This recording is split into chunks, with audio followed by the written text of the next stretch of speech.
Dunia hari ini sering melihat kebahagiaan sebagai ciri terpenting dalam kehidupan. Ia dilihat sebagai kayu pengukur kejayaan dalam kehidupan masyarakat hari ini. Seperti apa yang dikatakan oleh Sigmund Freud, bahawa kebanyakan apa yang kita lakukan adalah dimotivasikan oleh keinginan untuk kita mengecapi bahagia.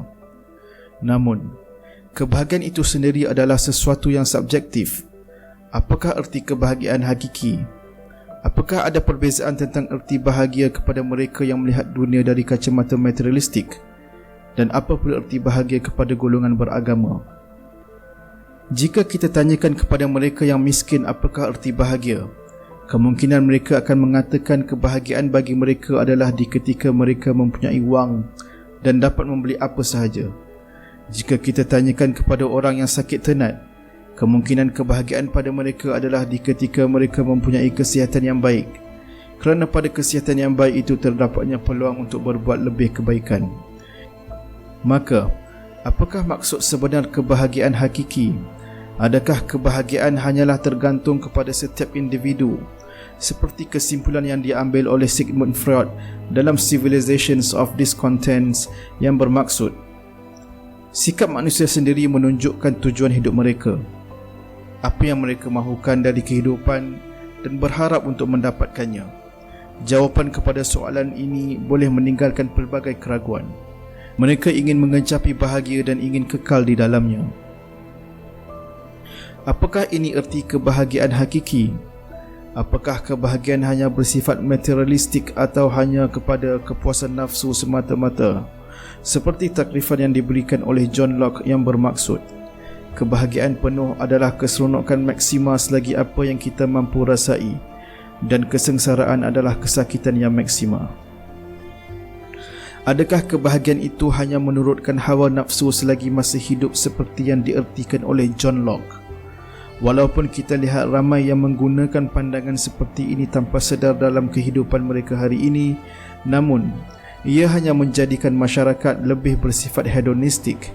Ia hanya mementingkan budaya hiburan melampau dan mengejar cita-cita dari satu cita-cita ke cita-cita yang lain, hanya untuk mendapatkan dan mengekalkan kebahagiaan yang dirasai.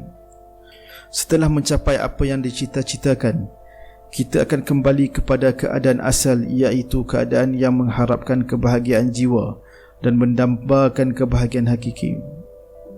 Menurut Arthur Schopenhauer, mengejar kebahagiaan itu umpama dahaga yang tidak berkesudahan.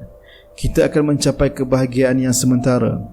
Setelah beberapa ketika, seperti keadaan semula jadi, kita akan kembali mencari kebahagiaan yang hakiki. Jadi keadaan tidak puas hati adalah keadaan normal bagi kita. Segala perspektif yang dikongsikan di atas adalah perspektif yang dilihat dari kacamata materialistik tanpa pengaruh metafizik. Apakah pula erti kebahagiaan pada pandangan golongan beragama yang mempercayai kewujudan Tuhan seperti Kristian dan Islam? Dalam sejarah ketamadunan Barat, perkataan happiness atau kebahagiaan bukanlah bermaksud seperti yang diertikan oleh orang ramai di zaman kini. Etimologi atau asal-usul perkataan happiness atau kebahagiaan adalah sesuatu yang berkaitan dengan nasib atau fate atau chance. Asal-usul perkataan happiness atau kebahagiaan dikaitkan dengan anugerah pemberian dari Tuhan semesta alam. Kebahagiaan boleh diberi dan ditarik. Kebahagiaan tidak boleh dicapai hanya melalui usaha-usaha sendirian, tetapi ia adalah suatu anugerah yang dikurniakan. Ini juga merupakan antara pandangan dalam agama Kristian. Ibnu Khaldun mengatakan, bahagia itu ialah tunduk dan patuh mengikut garis-garis yang ditentukan Allah dan garis-garis peri kemanusiaan.